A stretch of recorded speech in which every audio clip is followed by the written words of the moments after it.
사도신경 하심으로 하나님 앞에 신앙 고백 드리겠습니다.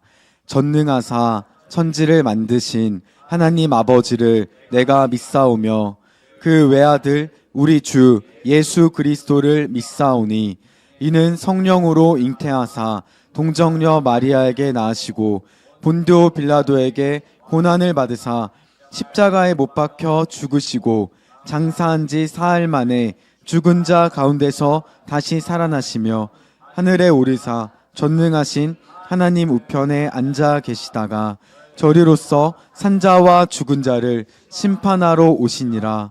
성령을 믿사오며 거룩한 공회와 성도가 서로 교통하는 것과 죄를 사하여 주시는 것과 몸이 다시 사는 것과 영원히 사는 것을 믿사옵나이다. 아멘. 오늘 우리에게 주신 하나님 말씀은 요한복음 3장 16절 말씀입니다. 요한복음 3장 16절 말씀 함께 읽겠습니다. 요한복음 3장 16절 말씀 함께 읽겠습니다. 읽습니다. 시작. 하나님이 세상을 이처럼 사랑하사 독생자를 주셨으니 이는 그를 믿는 자마다 멸망하지 않고 영생을 얻게 하려 하심이라. 아멘. 결론적으로 말씀드리면 비전이 명확하면 우리가 희생할 수 있다. 비전이 하나님도 세상을 사랑해서 영생을 얻게 하는 이 비전이 정확하기 때문에 독생자를 줄 수 있었다라고 하는 것이죠. 그래서 이 뜻을 정하고 우리가 하나님의 비전을 나의 비전으로 딱 잡는 게 이게 엄청나게 중요하다라고 하는 그러한 것입니다. 그 이야기를 제가 하나 더 우리 현장에서 일어났던 사역에 대해서 이야기를 하나 더 하겠습니다.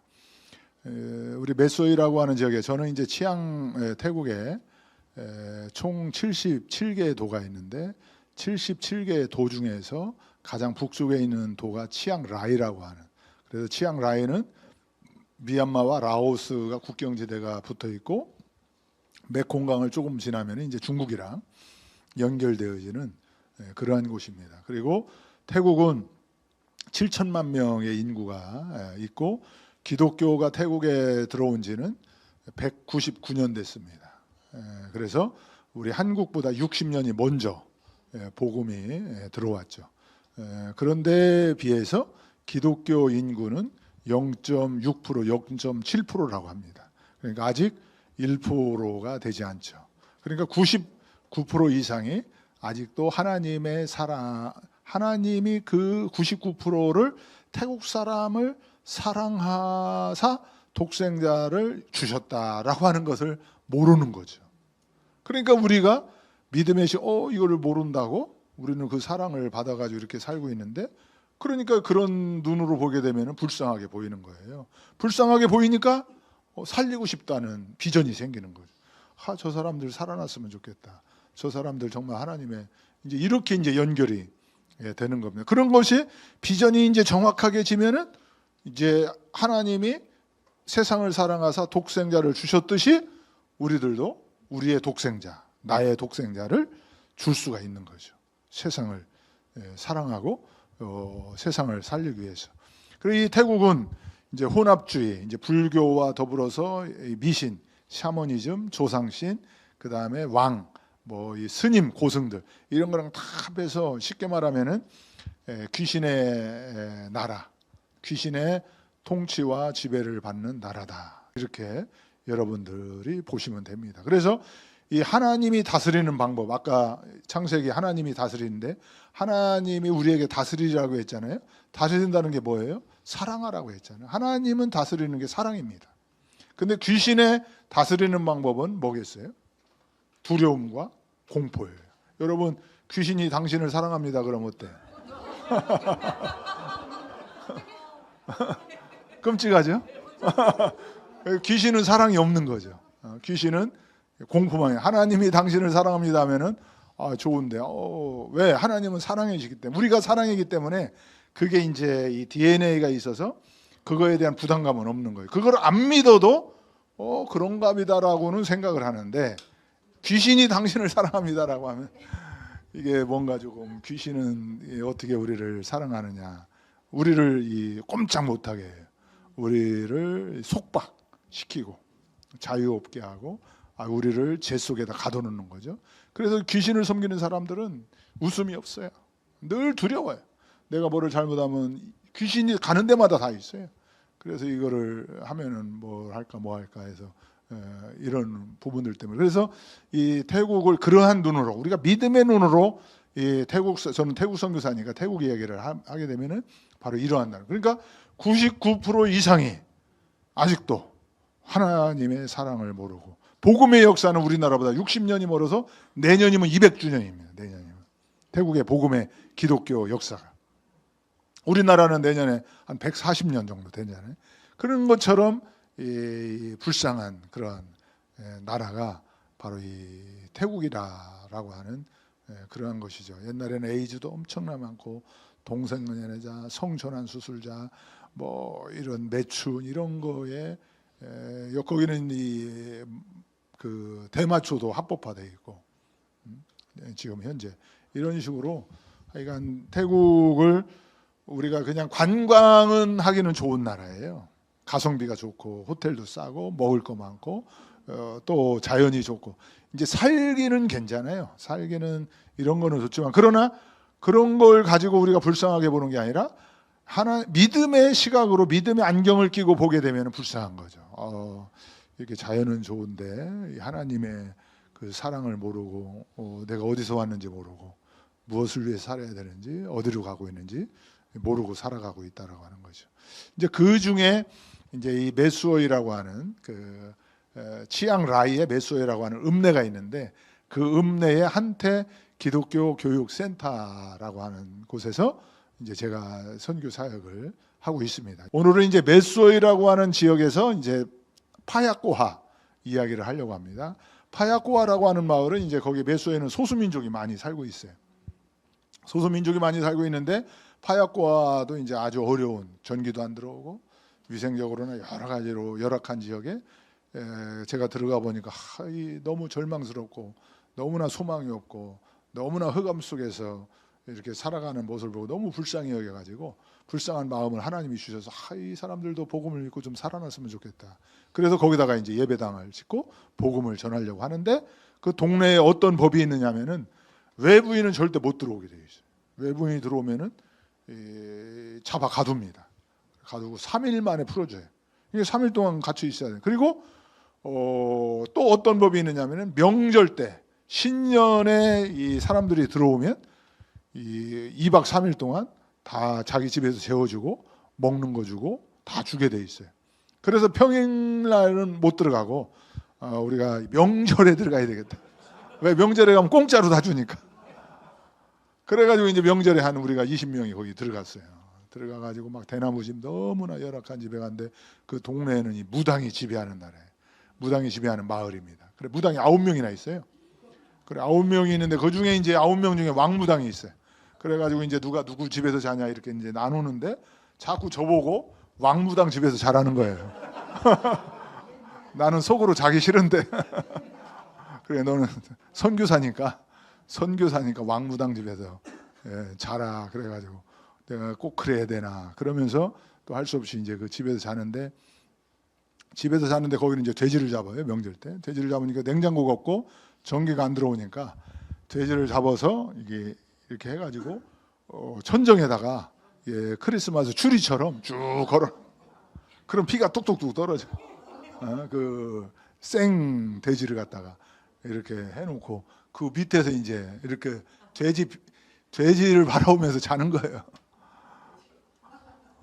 그러니까 막 피가 뚝뚝 떨어지고 막 하는데, 거기서 2박 3일 자면서 그 무당이 먹을 거 주지, 뭐 재워주지, 뭐 때 되면은 뭐 친해졌어요, 저랑.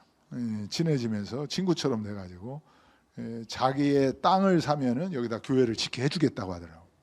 그래서 그 사람의 땅을 싸게 어떻게 사가지고 거기에 이제 예배당에 들어가게 된 거예요. 그래서 예배당에 들어가서 이제 그 예배를 드리기 시작했는데, 거기에 이제 애라고 하는 성도가, 이 사람이 이제 태생이 어떤 태생이냐면은 태어날 때 버림받았어요. 그래서 자기 부모가 누군지 몰라요. 그래 어느 태국 사람들 문 앞에 해가지고 태국 사람이 이 여자를 기른 거예요. 가정부처럼 어릴 적부터 청소시키고 빨래시키고 또 그다음에 설거지 시키고 이렇게 하면서 이제 살았는데 이제 이 아이가 어느 정도 컸는데 결혼을 했어요. 결혼했는데 남자한테 또 버림받아서 갈 데가 없잖아요. 집이 어딘지도 모르고. 그래서 이 동네에 온 거예요. 동네가 딱 왔는데 마침 교회가 딱 있는 거예요. 이게 선교는 하나의 타이밍입니다. 타이밍. 다 이렇게 우리 인생도 보게 되면은 그 하나님이 주시는 타이밍이 있어요. 그걸 딱 잡으면은 거기서 하나님의 놀라운 역사가 일어납니다. 근데 그걸 자꾸 미루고 나랑 상관없다라고 하고 자꾸 그 자리를 피하고 그 자리에 없으면 이 타이밍이라고 하는 것은 우리가 그 자리를 지킬 때에 하나님이 주시는 거예요. 아까도 오전에 미얀마 사람이 저를 찾아왔잖아요. 내가 그 자리에 없었으면 그런 사역을 할 수가 없는 거죠. 그 자리에 있었고 그 타이밍이 딱 맞았고 또 제가 거기를 가봤고 그러면서 그 아이들을 하나님의 사랑을 믿게 하는 그런 역사들이 일어난 건데 우리도 이렇게 인생을 살다 보게 되면은 많은 타이밍들이 있잖아요. 그 타이밍을 잘 우리가 살리기만 하면 거기서 하나님이 주시는 시간, 하나님의 시간 속으로 들어가는 거거든요. 그 하나님의 시간 속으로 우리가 들어가서 하나님의 시간 속에 머물게 되면은 하나님께서 그 다음부터는 인도하시고 역사하시고 책임져 주시는 것이죠. 근데 그 타이밍을 놓쳐버리게 되면은 이제 이 사회학자들이 그러는데 어떤 기회가 왔을 때 그 기회를 우리가 무관심해서 게을러서 우리가 놓쳐버리고 또 다음에 하지 하고 지나가 버리면 그런 기회가 5년 후에 다시 온다고 하더라고요. 근데 5년 후에 와도 그것을 못 잡으면 다시는 안 온대요.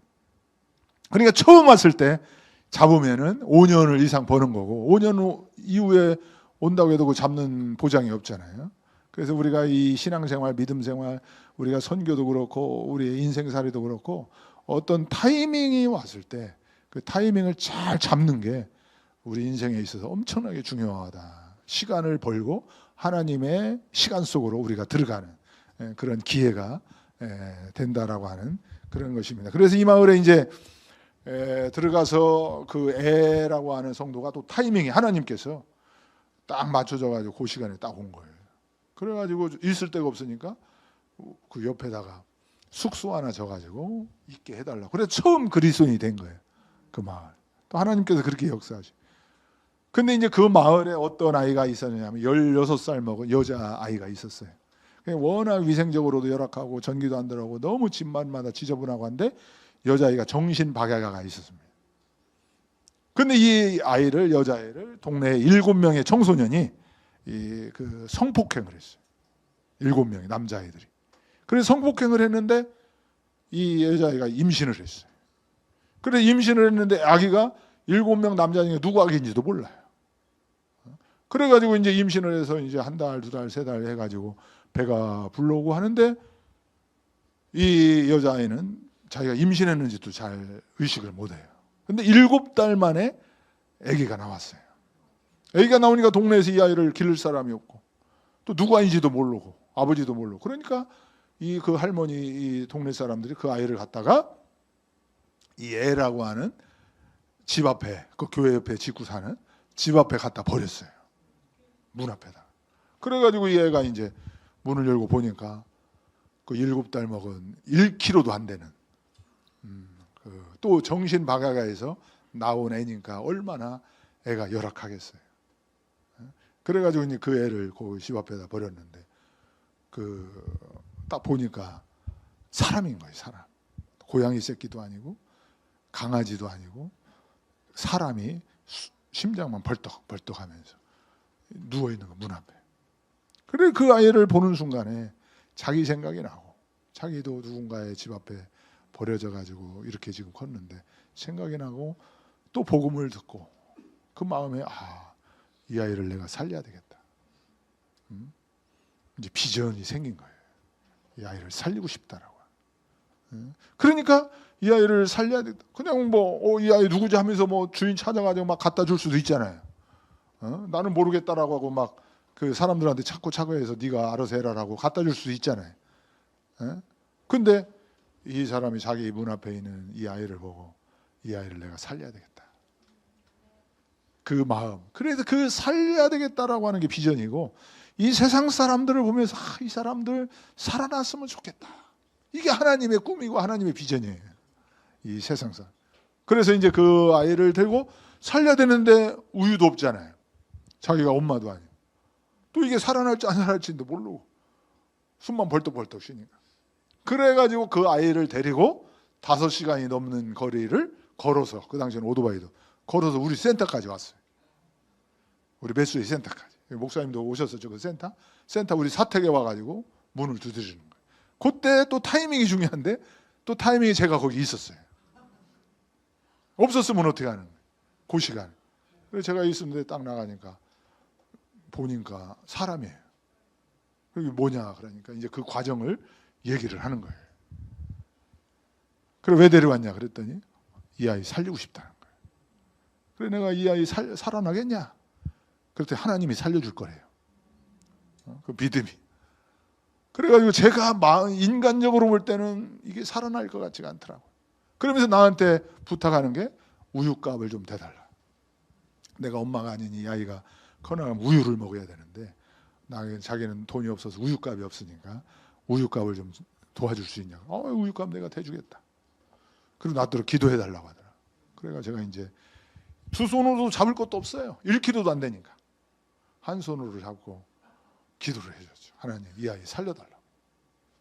이 사람이 살리고 싶어 하는데 이 아이 하나님께서 살려달라고. 근데 마음속 한쪽으로는 이 아이 살 것 같지는 않은데 그런 마음이 솔직히 들더라고요. 한쪽에서 기도는 하면서도 한쪽에서는 이 아이 기도는 하지만 해가지고 어쨌든 기도는 했어요. 기도는 하고 한번 잘 살려봐라. 살리고 내가 우유값은 내가 지원해 주겠다. 근데 이제 이 아이를 데리고 가서 사는데 또 결혼을 해가지고 남편을 좋은 사람 만났는데, 그리고 이제 이 아이가 살아났어요. 살아나서 5살이 되고 해서 아주 예쁘게 귀엽게 잘 자라났어요. 자라는데 5살이 되었는데 어느 날 또 이 애라고 하는 사람이 이 아이의 손을 붙잡고 또 우리 집에 찾아왔어요. 막 울면서 찾아왔어요. 그래 뭐냐 그랬더니 자기 남편이 새로운 여자를 데려왔다는 거예요. 그래 새로운 여자를 또 데려와서 방이 하나인데 방 하나에서 그냥 산다는 거예요. 자기 무시하고. 뭐라고 하지도 않고 방 하나는 무시하고. 그래 자기가 1달이고 2달이고 그냥 같이 살다가 너무나 힘들어가지고 자기는 아는 체만 하면 좋겠는데 쳐다보지도 않고 둘만 밥 먹고 둘만 잠자고, 자기들 둘은 또 같은 방에서 방이 하나니까 같은 방에서 그렇게 한다고 막 울면서 나 저더러 기도해달라고 막 왔더라고요. 그래 내가 이렇게 보니까 참 이 사람이 그 기구한 인생인데 어떻게 여기서 좀 해피엔딩으로 끝나면 좋은데 그 과정이. 그래서 여기 이제 아기도 살렸으니까 해피엔딩으로 조금 하면 남편이도 그러고. 그래가지고 이제 울면서 와서 해가지고 그래 내가 그런 질문을 했어요. 당신 너무나 이렇게 속상해가지고 어떻게 살겠냐? 너무 힘들지 않냐? 그랬더니만 당신 어떻게 살겠냐 그랬더니 자기가 살린 이름이 와타냐인데 와타냐의 손을 딱 잡고 아니라고, 나는 남편이 그래도 나는 이 아이 때문에 산다고 하더라고. 이 아이가 나를 살려준다. 이 선교를 우리가 해야 되는 이유가 바로 여기에 있는 거예요. 우리가 나 혼자 잘 살 수 있는 것 같지만 우리가 다른 사람을 살리잖아요. 그럼 내가 살린 사람이 나를 살려주는 사람이 되는 거예요. 언젠가 우리도 힘들고 우리도 어렵고 우리도 광야에 갈 때가 있잖아요. 그럼 내가 살린 사람이 결국 나를 살려주는 그런 사람이 되는 거죠. 이 아이가 그런 거예요. 그래서 이 아이가 그렇게 하면서 또 신기한 거는 어느 날 자기 동네에 세례식이 있는데 저들은 이제 세례를 달라고 그 전도사는 따로 있는데 전도사가 이제 불러가지고 제가 갔어요. 그래 가서 이렇게 보니까 그 세례를 받는 사람이 누구냐면은 그 이전의 남편이죠. 이전의 남편의 부인이 세례를 받는 거예요. 그 남편이 바람 펴가지고 데려온 그 여자가 세례를 받는다라고 이렇게 세례식을 하는 거예요. 그래 제가 이렇게 보니까 그 여자예요. 그래 제가 이제 웃으면서 그 애라고 하는 그 성도도 같이 옆에 앉아 있는 거예요. 아니 저 사람도 이제 세례 받냐 그랬더니 웃으면서 내가 전도했다고 하더라.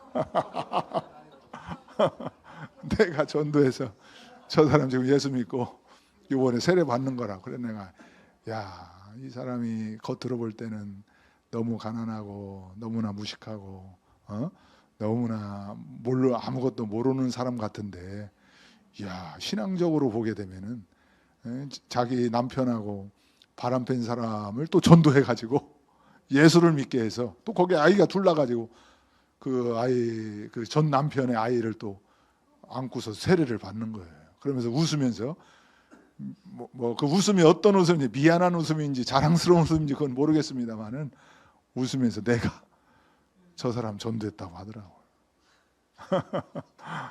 그렇게 하고 이제 이 애가 와타냐가 이제 컸죠. 그 한번 사진 한번 띄워보세요. 그 아까 사진 여기 이제 2명 저기 여자가 그 딸 보이죠? 저기 엄마. 그 다음 사진. 저기는 이제 기도하는 모습이고 그 앞에는 이제 새로운 남편입니다. 새로운 남편인데 이 남편은 태국 사람인데 태국 사람 완전히 불교 신자를 또 결혼을 해가지고 새롭게 예수를 믿은 거예요. 그래서 저 사람도 제가 세례 줬어요. 세례 줬는데 지금 이제 암에 걸렸습니다. 지금 머리가 다 빠졌잖아요. 지금 항암 치료를 하는 거예요. 그래서 저 남편을 살리기 위해서 저 또 아내가 얼마나 지금 간절하게 기도하는지 몰라요. 그 신앙 오늘 아침도 메시지가 왔어요 저한테. 제가 우리 한국에 있으니까 아짠 김을 위해서 내가 기도하고 있다고 힘내라고. 그다음 그 한번 사진 한번 노래하는 사진 보세요. 소리 나오나요 소리?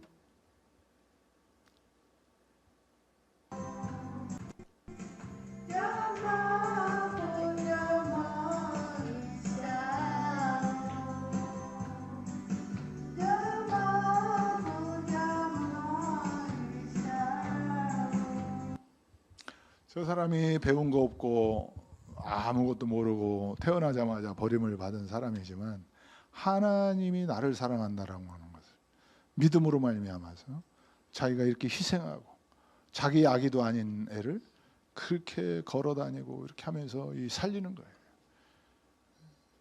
이 앤이라고 하는 자매가 놀라운 게 있는데 은혜를 잊지 않아요. 그래서 저 이제 선교사니까 저를 자주 찾아와요. 집에서 바나나 있으면 바나나 가지고 이제 어느 날은 생닭을 잡아왔어. 생닭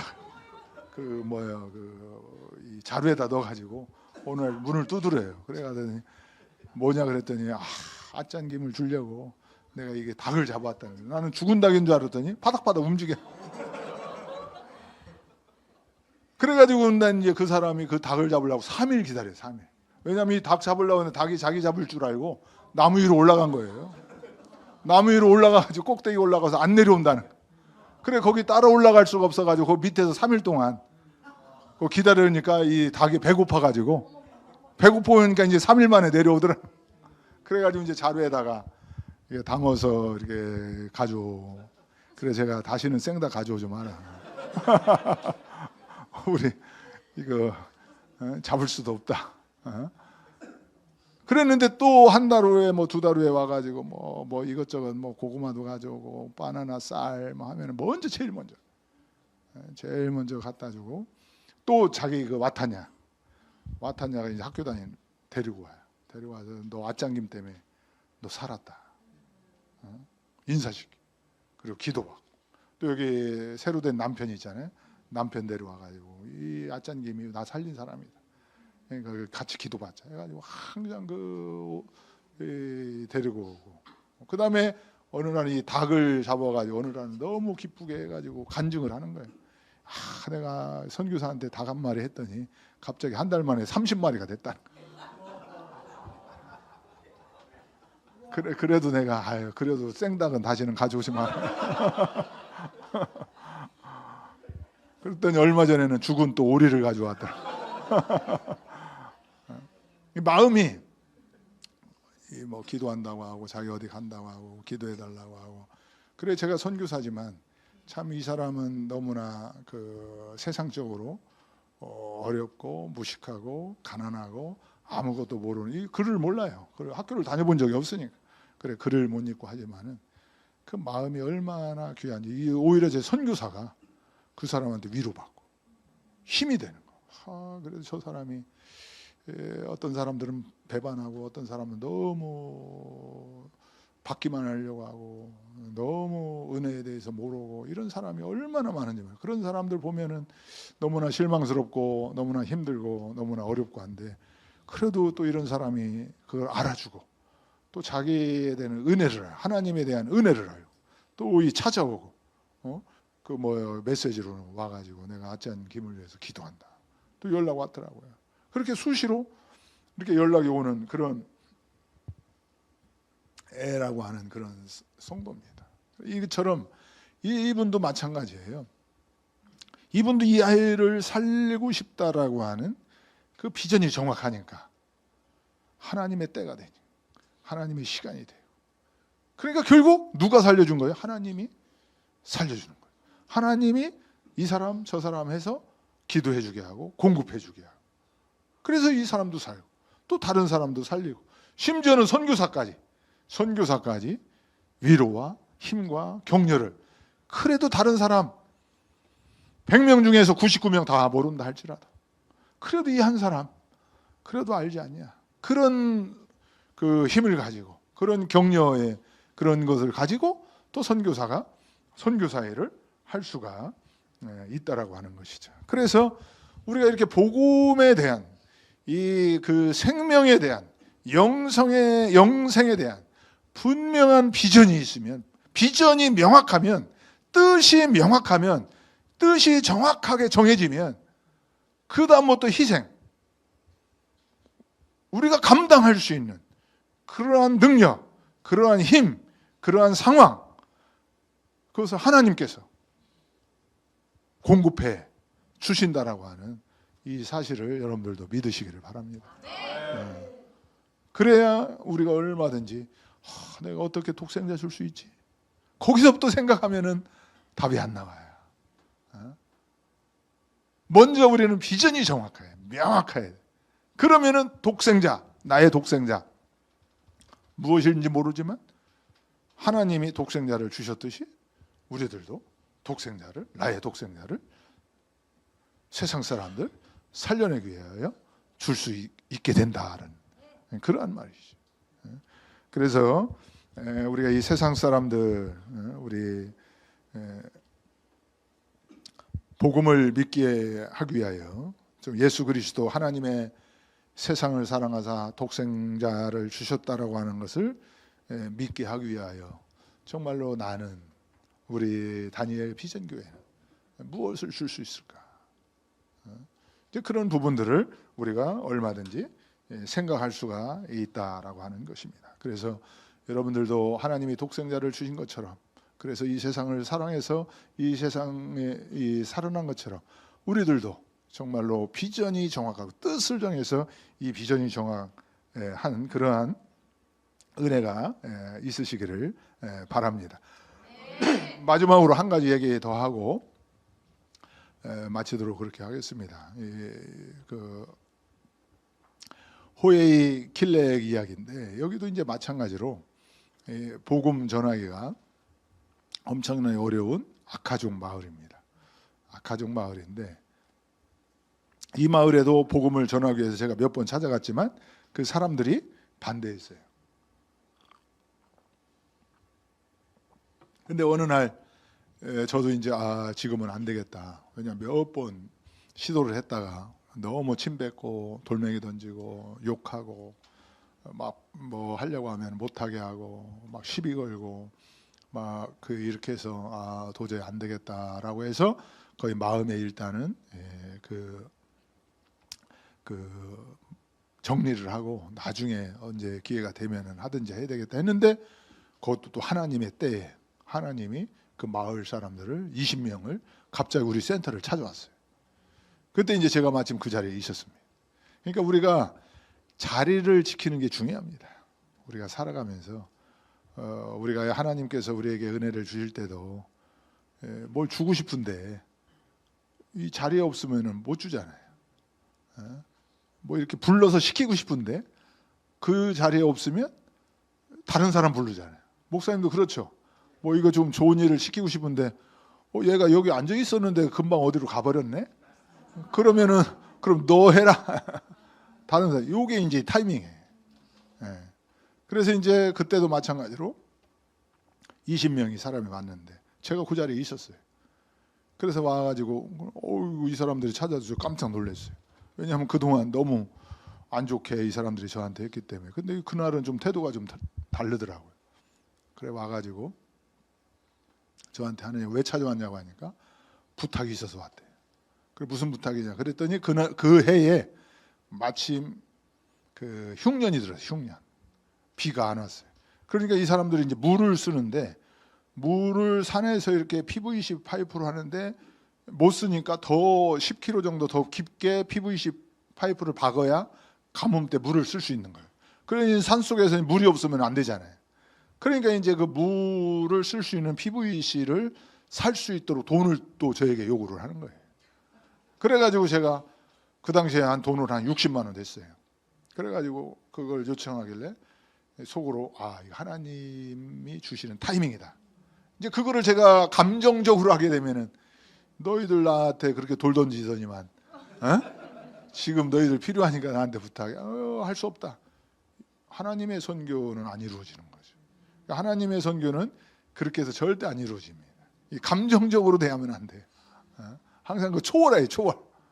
하나님의. 그래가지고 딱 올 때 하나님이 주시는 타이밍이다. 그래서 얼마든지 내가 그동안의 관계 하고 도와줬죠. 그리고 이제 그 마을에 그 일주일 후에 들어갔어요.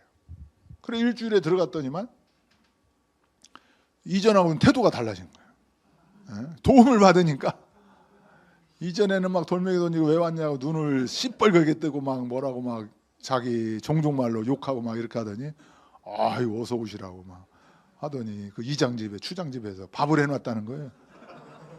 그래서 이제 밥을 먹고 났더니 또 이 사람들이 내가 뭘 원하는지 당신이 알고 있다고 하는 거예요.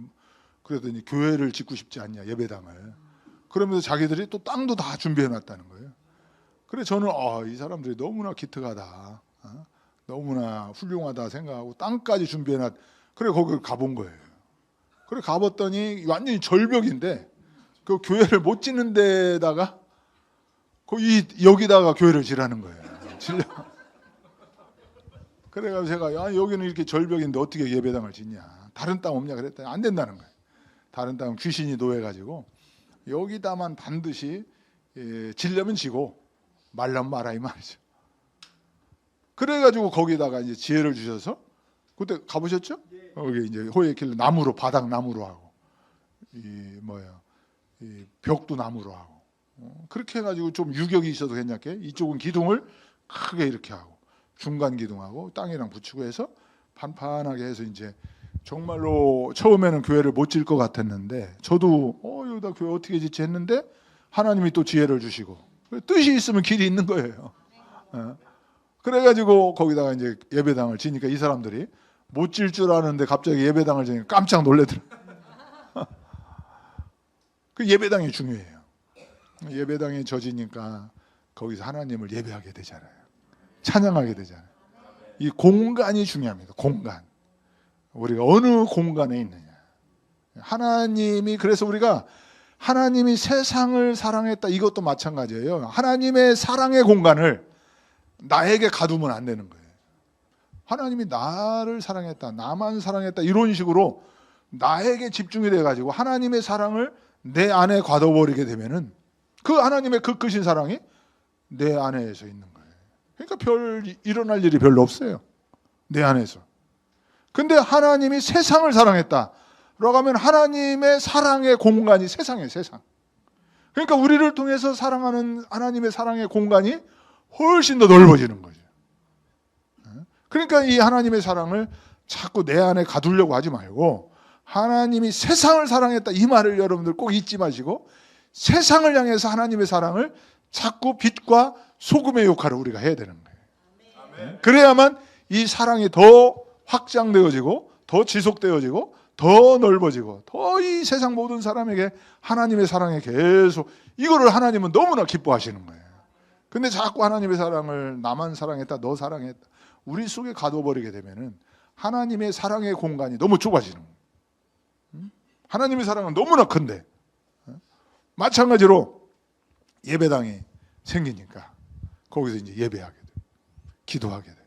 하나님을 찬양하게 돼요. 그러니까 어떻게 돼요?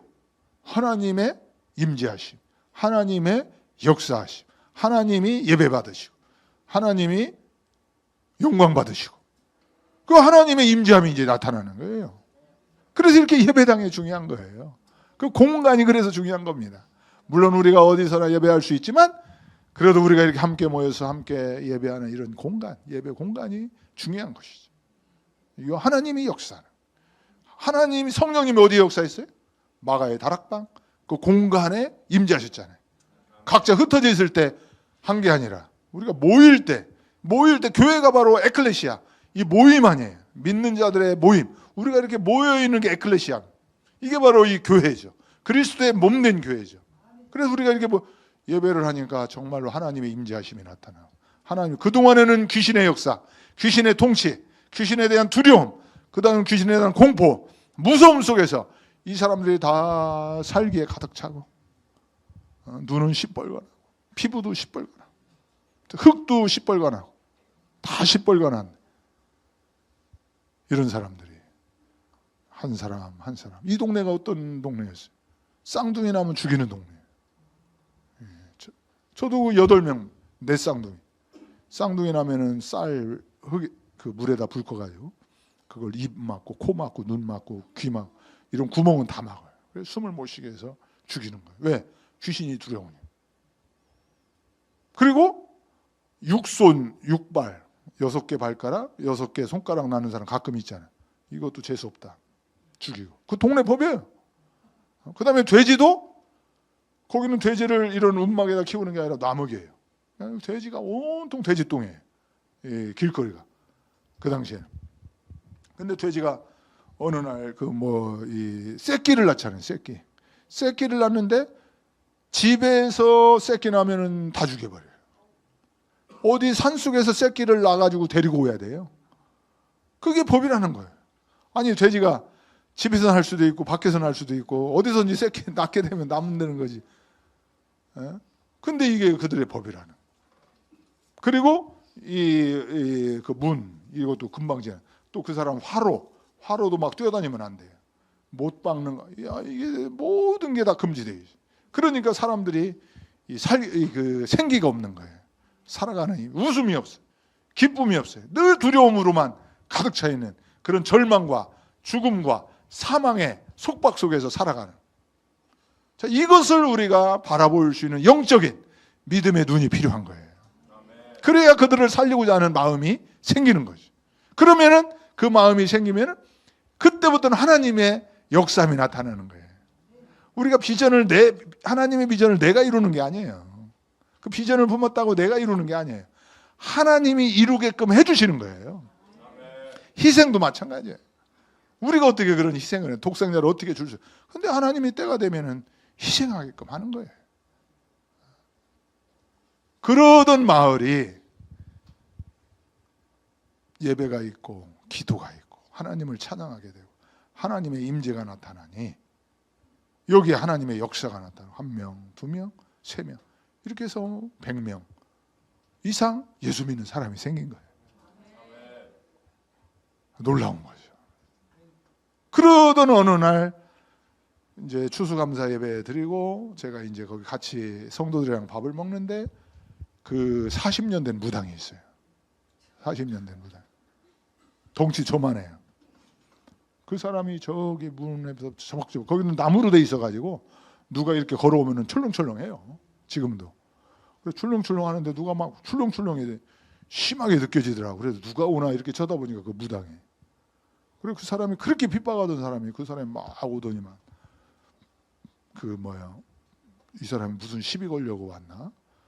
하고 이렇게 이제 나는 앉아가지고 밥 먹고 있는데 이렇게 위에를 쳐다보니까 이 사람이 갑자기 내 앞에 오더니 무릎을 딱 꿇는 거예요. 그래서 저는 이제 깜짝 놀래가지고 이 사람이 왜 그러지 그랬더니 자기도 예수 믿을 수 있냐 이렇게 물어보는 거예요. 그래서 저는 깜짝 놀랐어요. 그래 진짜네. 그러니까 자기도 예수 믿고 싶다. 믿을 수 있냐? 그렇게 물어보는 거예요. 근데 내가 이제 이 성도들 있잖아요. 다른 같이 밥 먹는 그 동네 성도들 이렇게 눈치를 보니까 이 사람들은 나한테 고개를 이렇게 흔들어요. 거짓말이라고. 그러면서 어떤 사람은 눈을 나한테 깜박깜박 하더라고. 그거 믿지 말라고. 그래가지고 제가 그래 다시 한번 진짜 예수를 믿고 싶냐 그랬더니 예수 믿고 싶대. 그래가지고 이제 제가 이제 일어나서 안수하고 예수를 믿으면 이렇게 된다라고 이야기를 해주고 어쨌든 예수님을 영접을 했어요. 영접을 하고 이제 6개월 후에 그 사람도 세례를 받고 싶다고 하더라고요. 그래 이제 세례식을 하는데 거기는 주로 더운 나라고 계곡에 있기 때문에 침례를 많이 합니다. 그래서 7명이 침례를 받아요. 그래서 이제 7명을 그 계곡에 데려가 가지고 이제 침례식을 다 한 거예요. 세례를 다 주고 이제 옷이 다 젖었잖아요. 물 속에 이제 빠졌으니까. 그리고 이제 자기 집에 돌아가 가지고 옷을 갈아입고 오는 거죠. 옷을 갈아입고 오면 성찬식을 바로 이제 합니다. 그 세례 받은. 그래가지고 이제 교회에서 이제 옷을 갈아입고 하는데 5사람은 왔는데 2사람이 안 오는 거예요. 그 무당, 그 40년 된 무당하고 그 무당을 따라다니는 새끼 무당이라고 또 한 사람이 있어요. 그 2사람이 안 오는 거예요. 그래 나는 속으로 이 사람이 갑자기 세례 받더니 작당을 해나 2사람이 왜 안 오나 하고 계속 기다리고 있는데 계속 안 오는 거예요. 그러니까 전도사 보고 빨리 그 집에 좀 가보라고. 여기 지금 5명이 다 기다리고 있는데 나도 기다리고 왜 안 오는지 빨리 가보라고 했더니 오토바이 타고 쭉 하고 집에를 갔다 오더니만 다시 오토바이 타고 쭉 정신없이 오더라. 그래 오토바이 브레이크도 안 잡고 그냥 오토바이를 확 내동댕이 치더라고요. 브레이크도 안 받고. 그래 이 사람 왜 그러나 했더니 큰일 났다는 거예요. 그럼 무슨 큰일이 나가니까 그 사람이 이 옷이 다 젖어서 옷을 벗고 이제 그 옷을 갈아입으려고 하는 순간에 갑자기 반신불수가 온 거예요. 그리고 2사람이 똑같이. 그리고 이 사람이 그냥 완전히 넘어져가지고 막 아프다고 소리를 지르고 있다. 그래 이거 어떻게 하냐. 그래 이게 정말이냐. 그러니까 저도 속으로 이거 큰일 났네. 이거 어쩐 일이지 하면서 이제 집으로 갔죠. 집으로 가서 보니까 정말로 딱 이 반이 완전히 이 나무 토막처럼 아무 느낌이 없이. 그런데 이제 이 사람은 너무 아픈 거예요. 갑자기 멀쩡하던 팔하고 다리 이쪽이 마비가 되니까 막 소리를 막 지르더라. 그것도 저쪽 한쪽에는 또 한 사람으로. 그러더니 이제 이 사람들이 자꾸 저를 쳐다보는. 저 이제 내가 기도하면 얘가 이 사람이 다 회복될 줄 알고. 그래가지고 제가 이제 기도를 했죠. 기도를 막 같이 하는데 제가 기도해도 똑같아요. 근데 기도 한참 하다가 어쨌든 계속 기도하자 하고 저는 이제 어쨌든 저 센터로 내려왔죠. 내려오고 이제 그 사이에 몇 번 이제 제가 그 마을에 간 적이 있어요. 마을에 갈 때마다 그 집에 들려서 기도는 해주고 했는데 그게 이제 6개월이 지났어요. 그래 6개월 동안 이 사람이 누워 있었다. 그러니까 6개월 동안 누워 있다 보니까 옛날에는 그냥 너무나 이 사람이 돼지만 1000마리 먹었어요. 돼지 피 1000마리를 잡았어요. 그동안 무당만. 닭은 셀 수도 없고 이 뜨끈뜨끈한 그 김이 모락모락한 돼지 피 먹어봤어요? 그걸 막 마시는 거예요. 그러니까 이 피부가 막 빨간해. 눈도 빨간하고. 그러던 사람인데 그러니까 이제 살도 많이 찌고 또 몸도 크고 이러는 사람이 아무것도 못 먹고 누워서 반신불수돼서 6개월 동안 있다 보니까 어떻게 돼? 그래가지고 그 사람이 거기서 그 빼짝 말라가지고 힘도 없고 그 부인도 저주하더라고. 괜히 무당이나 잘하면은 그동안 우리가 너무 풍성하게 살았는데 괜히 잘난답시고 예수 믿었다가 이게 뭐냐고 지금 그런 고난이 따르는 거예요. 그래가지고 이제 6개월째 되는 날 제가 이제 올라갔는데 그 사람을 보는데 엄청나게 이게 불쌍하게 보이더라고요. 제 마음속에. 그래가지고 제가 이제 성경 공부를 하는데 성경 공부해도 듣는 채도 안 해요. 그냥 뭐 그런가 보다 이렇게 하는데 그 사람이 제가 이제 그런 질문을 했어요. 갑자기 불쌍히 여기는 마음이 있어가지고 당신 예수 믿는 거 후회하지 않냐고, 응? 후회하지 않냐고. 그랬더니 다른 말에는 대답도 안 하더니만 당신 예수 믿는 거 후회하지 않느냐는 그 말에는 갑자기 이 사람이 눈을 부릅뜨더니 짠김 나는 절대 후회하지 않는다고. 그럼 왜 지금 몸은 이렇고 지금 먹을 것도 없고 남들은 다 옛날에는 이 사람이 동네에 다니잖아요. 몇십 사람이 다 따라다녀요. 그래 뭐라고 한마디 하면 탁탁탁탁 움직이고 완전히 동네에서는 최고였는데 지금은 동네에서 완전히 버림받은 사람, 소외받은 사람, 오히려 손가락질하고 이런 사람이 돼버린 거예요. 그랬는데 이 사람은 자기는 절대 후회하지 않는다는 거예요. 나는 이 사람의 과거를 알고 있고 지금을 알고 있기 때문에 옛날에는 이랬던 사람이었는데 지금은 너무나 초라하고 너무나 보잘것없고 너무나 누워있고 이래서 너무나 불쌍한데 불쌍해서 내가 후회하지 않느냐고 하니 자기는 후회하지 않는다. 왜 후회하지 않냐? 그랬더니 하는 말이 나는 지금은 너무 평안하다는 거예요. 옛날에는 겉으로는 멀쩡하고 겉으로는 사람들이 막 따라다니고 했는데 너무 불안하고 너무 무서웠대요. 그래서 옛날에는 잠을 못 잤대요. 너무 무서워가지고. 그러니까 쉽게 말하면 이 사람이 하는 얘기를 종합해 보면 이게 아닌데 했다는 거예요. 이게 아닌데 하면서 한 거예요. 우리도 그런 경우 많죠. 어쩔 수 없이 밀려가지고 이게 아닌데 하면서도 우리가 하는 경우가. 근데 지금은 자기는 너무나 평안하고 너무나 자유롭고 그러면서 이분이 하는 말이 하나님이 나를 책임져 준다는 거예요. 그런 믿음을 가지고 있는 거예요. 요한복음 3장 16절에 하나님께서 세상을 사랑하사 독생자를 주셨으니 누구든지 저를 믿는 자는 멸망하지 아니하고 영생을 얻게 하신다. 이 말씀 나는 믿음이 있기 때문에 나는 그것을 믿기 때문에 하나님이 나를 멸망하지 아니하고 영생을 얻게 하신다라고 하는 그 말씀대로 나를 책임져 줄 거기 때문에 자기는 두려움이 없다는 거예요. 옛날에는 겉으로는 멀쩡했는데 무지하게 두려웠다는 거예요. 근데 지금은 두려움이 싹 사라지고 평안해. 나는 이대로 죽어도 나는 다시 옛날 무당 자리로 돌아가지 않겠다는 거예요. 야, 제가 깜짝 놀랐어요.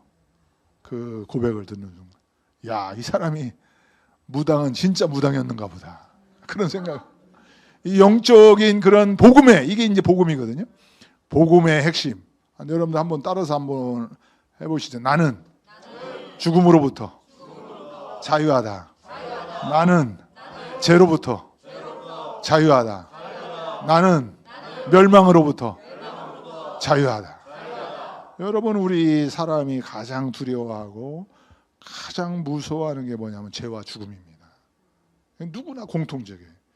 아무리 돈이 많거나 가난하거나 못 배웠거나 뭐 해도 그 사람들 양심 속으로 쭉쭉쭉 들어가서 뭐 돈 있는 사람, 뭐 배운 사람, 권력 있는 사람 처음에는 아무것도 무섭지 않다고 하죠. 근데 그런 사람들이 이렇게 대화를 이렇게 하다 보게 되면은 결국에 종착점이 어디냐면은 죽음에 대한 나 죽으면 어떻게 하지? 어디로 갈 거지? 멸망받는 거 아니야? 심판받는 거 아니야? 지옥에 가는 거 아니야? 그런 두려움이 있어요. 그게 바로 죄예요, 죄. 근데 복음이라고 하는 거, 예수 그리스도 하나님께서 세상을 사랑하사 독생자를 주셨다라고 하는 것을 믿는다라고 하는 것은 바로 여기서부터 우리가 자유함을 얻는 거예요. 죄와 죽음으로부터 해방입니다. 죄와 사망의 속박에서 우리가 자유함을 갖는 거예요.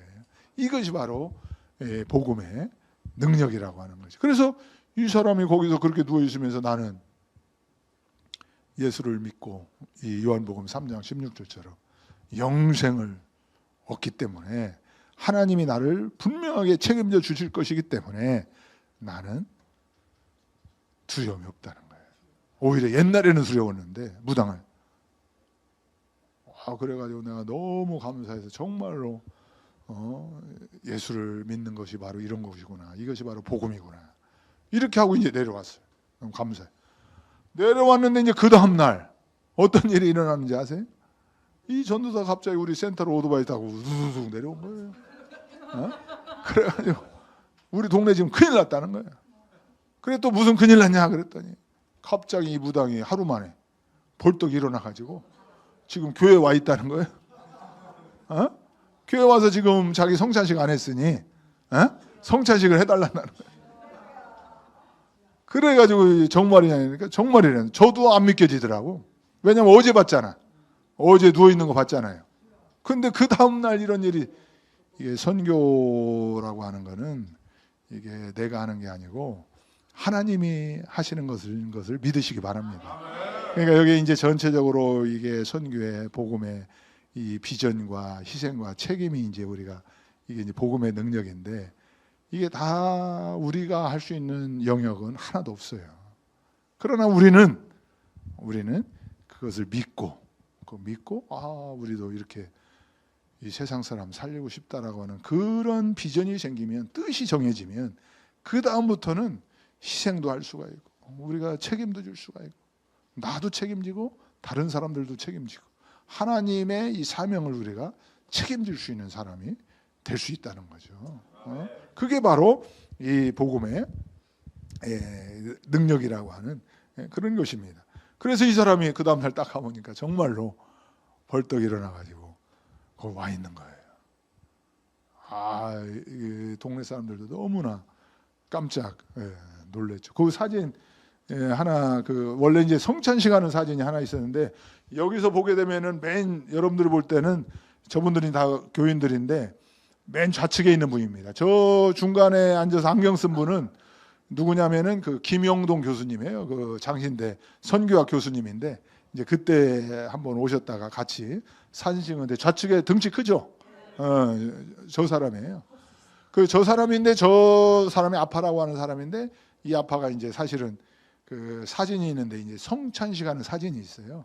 이제 포도즙을 딱 들고 있는 사진이 있는데 그 사진을 내가 보면서 엄청나게 감동을 받은 거예요. 왜? 이 사람 옛날에는 돼지 피를 마시던 사람이에요. 그 김이 그냥 막 모락모락 나오고 그 뜨거운 그 돼지 피를 이렇게 막 마시던 사람이 그 죽음의 피, 심판의 피, 멸망의 피, 사망의 피거든요. 근데 포도즙, 이 예수 그리스도의 보혈의 피를 마시는 장면을 딱 해가지고 있는데 그거를 보니까 제가 선교사로서 너무나 감동이 되더라고. 이 사람이 옛날에는 이런 사람이었는데 지금은 이 생명의 피, 보혈의 피, 제사함의 피, 영생을 주는 그런 믿음의 피를 지금 마시고 있구나. 이제 그런 생각이 들면서 너무나 감사하게 생각을 했는데 어쨌든 우리가 이처럼 우리가 뭔가를 나는 못한다라고 우리가 스스로 작아지면 안 되고 스스로가 스스로를 포기하면 안 되는 거죠. 그건 신앙이 아닌 거예요. 이 말씀에도 보게 되면 믿는 자에게는 능치 못할 일이 없다라고 말씀하고 있잖아요. 그거 마찬가지로 우리가 하나님이 세상을 사랑하사 독생자를 주셨다. 이게 복음이거든요. 이것을 믿는 자는 멸망하지 않는다. 심판받지 않는다. 멸망받지 않고 영생을 얻게 된다. 이것을 꼭 믿으시기를 바랍니다. 이 말씀이 우리가 늘 요한복음 3장 16절을 여러분들이 암송을 하다 보게 되면은 이 말씀인데 여기서 핵심은 뭐냐? 바로 믿음이에요. 믿음이 중간에. 그래서 모든 것이 믿음 안에서 다 모이게 돼 있어요. 하나님의 사랑, 하나님의 권세, 하나님의 능력, 하나님의 나라, 하나님의 자녀, 하나님의 그 제사, 영생하심, 모든 거 하나님 거룩하심. 왜 우리가 거룩한지 아세요? 우리가 거룩해서 거룩한 게 아니에요. 너희는 거룩하다라고. 우리가 여기 거룩한 사람이 누가 있어요? 우리가 거룩해서 거룩한 게 아니라 우리가 믿음 속으로 들어가게 되면 하나님이 거룩하다라고 인정을 해주는 거예요. 인정.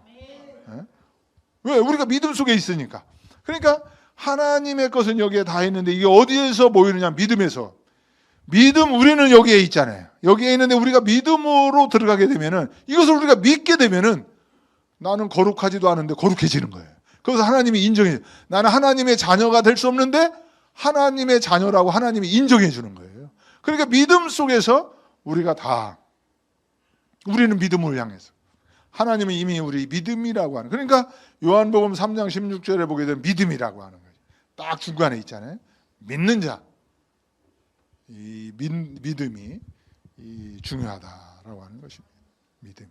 그래서 우리가 이 믿음은 이 생명력이 있어요. 믿음은 성장하기도 하고 열매를 맺기도 하고 어떤 데는 죽기도 하고 적기도 하고 크기도 하고 강하기도 하고 연약하기도 한 게 바로 믿음. 믿음은 똑같은 게 아니에요. 우리 믿음이 다 틀립니다. 그래서 예수님도 적은 믿음을 가진 자들아, 믿음이 없는 자들아, 이런 얘기 하잖아요. 어떤 사람에게는 믿음이 큰 자들아, 이런 얘기를 하고. 그래서 우리가 이 믿음을 어떻게 우리가 성장시키고 어떻게 건강하게 하느냐, 이게 엄청나게 중요합니다. 이 믿음이. 그래서 이 믿음이 이게 생명력이기 때문에 커지기도 하고 작아지기도 하고 강해지기도 하고 약해지기도 하고 없어지기도 하고 사라지기도 하고 다시 생기기도 하는 게 바로 믿음이에요. 그래서 이 믿음 관리를 우리가 잘해야 돼요. 이 믿음을. 이 믿음을. 그러면은 우리가 거룩해질 수가 있고 우리가 하나님의 자녀가 되고 우리가 하나님의 백성이 되고 하나님의 천국 백성이 되고 다 우리가 믿음에서 모이는 거예요. 믿음에서 만나는 거예요. 모든 것이 하나님의 것과 우리의 것이 어디서 만나냐? 믿음에서 만나는 거예요. 이 믿음에서. 그래서 우리가 믿음을 성장시켜야 돼요. 가만히 있으면 믿음은 죽습니다. 우리가 믿음이 있다가도 믿음 생활 제대로 하지 않으면 믿음은 없어져 버려요. 적은 믿음이 돼요. 어떤 데는 믿음이 커졌다가도 어떤 데는 적어지기도 해요. 그래서 믿음에 대한 관리, 이 믿음을 우리가 성장시키는, 믿음은 생명력이 있기 때문에 세 가지를 우리가 잘해야 됩니다. 세 가지. 그래, 믿음은 뭘 먹고 사느냐 하면은 말씀을 먹고 살아요. 말씀을 최고 좋아합니다. 그래, 우리의 믿음은 이렇게 말씀을 듣잖아요. 이 성경 말씀을 읽거나 듣거나 암송하거나 또 묵상하거나 설교를 듣거나 공부하거나, 이 말씀, 왜 우리가 하는 이유가 있어요. 그거를 하는 이유는 믿음을 강하게 하기 위한 겁니다. 믿음이 강하면 능치 못할 일이 없어져 버리는 거예요. 산도 명에서 바다로 움직이는 거예요. 그게 바로 믿음의 능력입니다. 그러니까 믿음은 죽은 자도 살리는 능력, 역사가 일어나는 것이죠. 우리를 부활시킬 수 있는 능력도 믿음 때문에 가능한 거예요. 그게 믿음. 그래서 믿음이 최고 좋아하는 게 말씀이에요. 그래서 여러분들 말씀 공부, 말씀 읽고 암송하고 또 순종하고 말씀을 따라 살려고 하는 말씀, 양식, 믿음의 양식이 말씀입니다.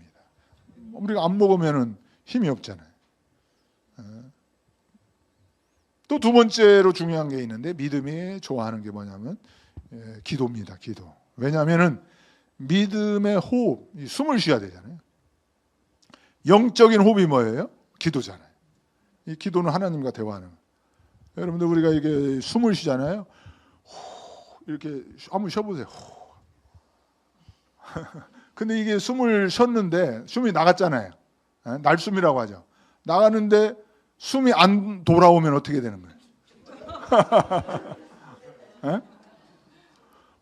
했는데 이 숨이 난 너한테 가기 싫다.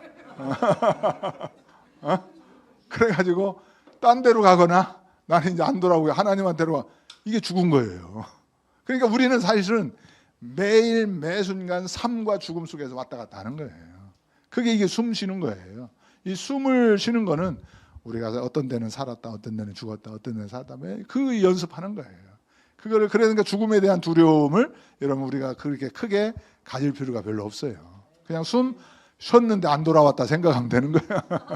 근데 신기한 거는 믿음이 있는 사람은 숨을 거둔다는 말이 있죠. 숨을 누가 걷어가요? 하나님이 걷어가는 거예요. 믿음의 사람. 믿음의 사람은 이 숨을 거뒀다는 말이 있잖아요. 숨을 하나님이, 믿음 있는 사람들의 죽음을 귀하게 보시고 숨을 하나님이 거둬가시는 거예요. 이게 바로 영생입니다. 영생. 그러니까 우리가 이 숨 쉬는 거, 숨 쉬는 게 뭐냐면은 기도입니다. 기도. 이 숨 쉬는 건 왔다 갔다 해야 돼요. 그래서 이 소통을 해야 됩니다. 하나님과. 하나님께 우리 말하고 듣고 말하고 듣고 상의하고 소통하고 상의도 하나님 나 이거 하고 싶은데 어떻게 해야 됩니까? 뭐 계속 말만 하고 딴짓하고 딴 데 가버리고 그 자리에 없으면 어떻게 돼요? 하나님은 주려고 하는데 대답하려고 하는데 그 자리에 없어. 그리고 딴짓하고 있어. 그러면은 줄 수 있겠어요? 없겠어요? 못 주는 거예요. 그러니까 그 자리에서 항상 그 자리에 있으면서 하나님하고 말하고 또 듣기도 하고 또 나는 이렇게 생각했는데 하나님은 이렇게 생각하는구나. 하나님의 뜻이거구나. 그런 것들을 다 우리가 헤아리는 게 바로 이게 숨입니다. 여러분 밥만 잘 먹으면 살 수 있어요? 숨 안 쉬면 어떻게 되는 거예요? 우리가 죽었냐 살았냐 결정을 뭘로 합니까? 그렇죠. 호흡이죠. 호흡. 그래서 여러분들 영적인 호흡이 믿음의 호흡이 그래 우리가 이 기도를 많이 하라고 하는 이유가 바로 여기에 있는 이것을 하게 되면 믿음이 커져요. 믿음이 강해져요. 믿음이 힘이 생겨요. 믿음이 건강해져요.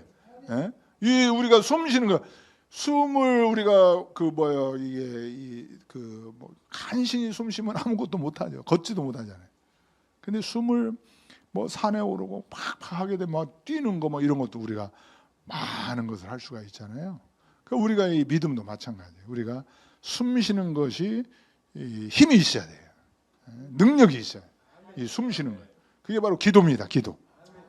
기도하면 우리의 믿음이 커지면 하나님이 세상을 사랑하사 독생자를 주셨다라고 하는 게 막 믿어지는 거예요. 믿어지면서 세상은 안 믿는 이걸 모르는 사람이 불쌍해지는 거예요. 불쌍해지면 어떻게 돼요? 거기에 살리고 싶은 마음이 막 생기는 거예요. 그러면은 이때부터 하나님의 역사가 시작되는 거예요.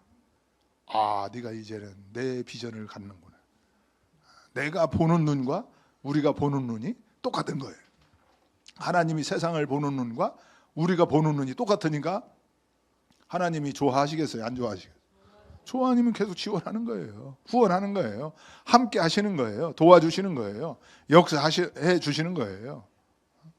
그 기도가 이 믿음을 건강하게 하고 강하게 한다. 힘 있게 한다. 그 다음에 세 번째로 또 중요한 게 있어요. 세 번째로 이 중요한 게 있는데 그게 뭐냐면은 운동입니다. 운동. 우리가 이제 밥만 먹고 숨만 쉬면 어떻게 돼요? 그 의미가 없는 거예요. 운동을 해요. 운동을. 밥 먹고 숨 쉬고 또 이 숨이 또 숨이 되게 하려고 하면 운동을 해요. 운동이 뭐냐면은 이게 바로 선교입니다. 선교. 믿음의 운동은 선교예요. 그래서 이 믿음은 선교, 전도. 이것을 하면 할수록 이 말씀과 기도와 이 그 전도와 선교가 같이 합해지면서 몸이 이 믿음이 아주 건강해지는 거예요. 훌륭해지는 거예요. 힘이 있어지는 거예요. 그러면서 이게 역사들이 막 일어나는 거죠. 그러니까 이제 우리가 말씀도 안 먹고 기도도 하지 않고 그냥 선교만 한다고 하면 이것도 이게 오만이고 이게 잘못된 거예요. 요 세 가지를 균형 있게 아주 밸런스를 잘 맞춰가지고 정말로 말씀도 잘 보고 제대로 그 다음에 기도하고 그 다음에 우리가 그 전도와 선교 이게 운동입니다. 이거를 위해서 하나님이 우리를 사랑하신 거예요. 이 세상을 내가 사랑한 것처럼 너희들도 사랑해라. 내가 세상을 사랑해서 독생자를 주신 것처럼 너희들도 세상을 사랑하고 너희들의 독생자를 이제는 줘라. 이렇게 해서 우리를 사랑하고 선택하고 우리들에게 은혜를 주신 줄로 여러분 꼭 믿으시기를 바랍니다. 요 세 가지가 아주 기본적인 건데 요 기본적인 것만 우리가 잘 하게 되면은 우리들의 믿음은 가면 갈수록 튼튼해지고 건강해지고 견실해져서 나도 살기 힘든데 우리가 어떻게 다른 사람을 살릴 수 있느냐 이런 염려가 없어져요. 그거는 우리가 염려할 게 아니야. 우리가 어떻게 희생할 수가 있냐. 우리가 나도 책임지기 어려운데 우리가 다른 사람의 생명을 또 그것도 한두 사람도 아니고 세상을 책임지라고 하는데 세상을 내가 어떻게 책임지고 세상을 위해서 내가 나의 독생자를 어떻게 줄 수? 그거는 근심하지도 말고 염려하지도 말라고 했잖아요. 이건 세상 사람들이 염려하는 것이고 공중에 나는 새를 보시고 들국화에 피는 꽃을 여러분 하나님이 먹이시고 하나님이 입히시고 하나님이 하시는 것이지 우리가 하는 게 아닙니다. 우리가 근데 중요한 거는 요 세 가지를 아주 밸런스를 맞춰서 하게 되면은, 그래서 이 성경에 그런 말씀이 있죠. 너희는 세상의 소금이다. 너희는 세상의 빛이다.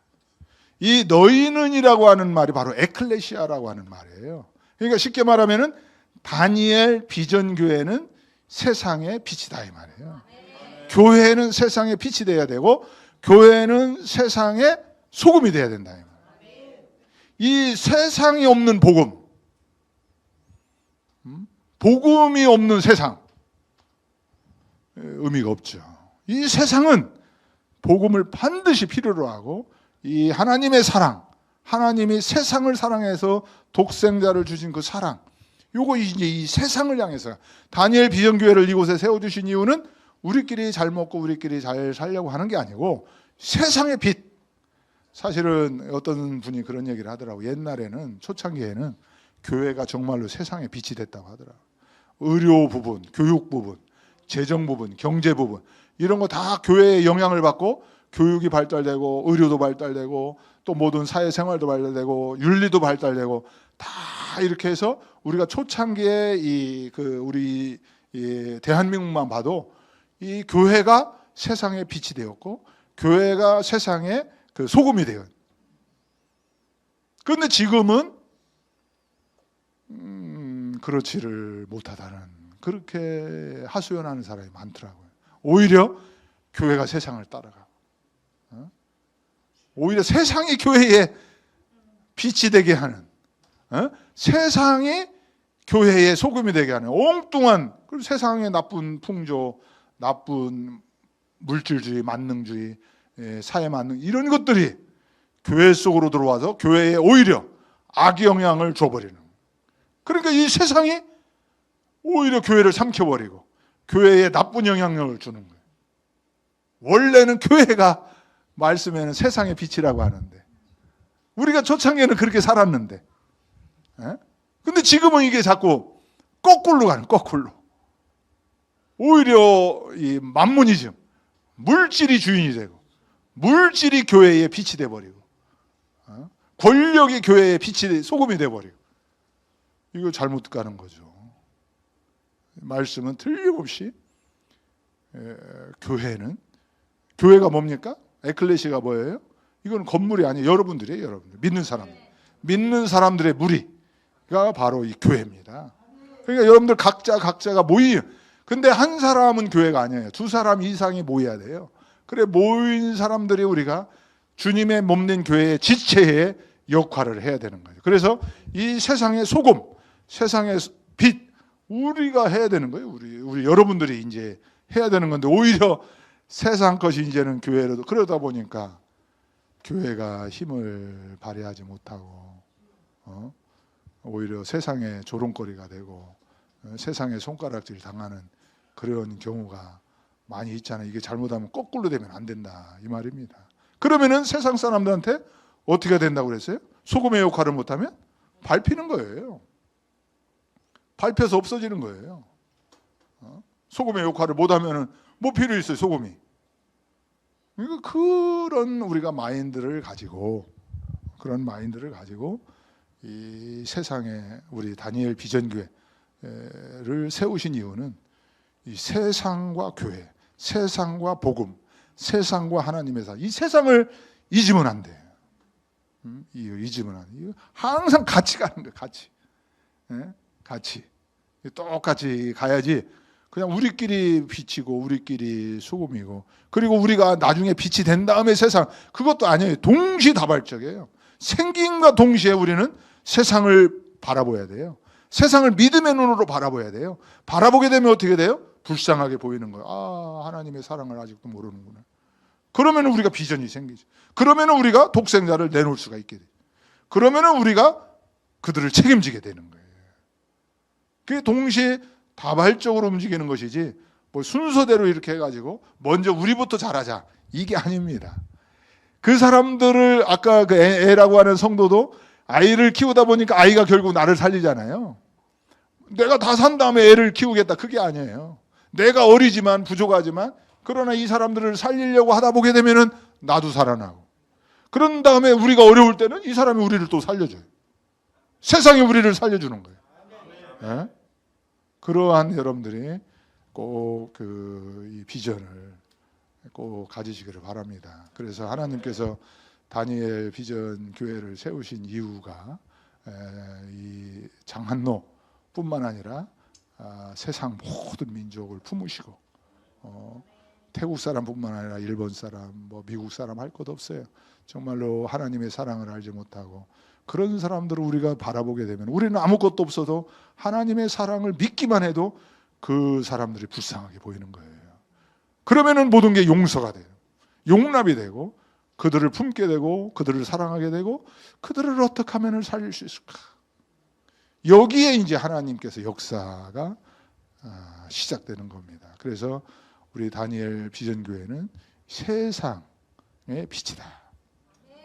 여러분, 세상이 교회의 빛이 아닙니다. 지금 잘못하면 거꾸로 가려고 지금 하고 있어요.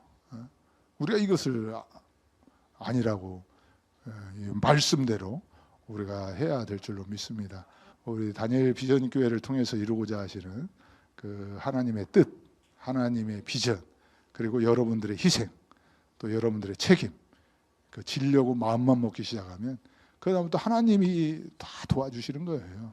우리가 마음을 안 먹어서 지레 겁먹고 난 이것도 못하는데 저것도 못하는데 라고 아예 하지도 않으면서 도망가지 말고 감당할 수 있는 그런 역사를 일으킬 수 있는 그런 교회가 되시기를 바랍니다.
감사합니다.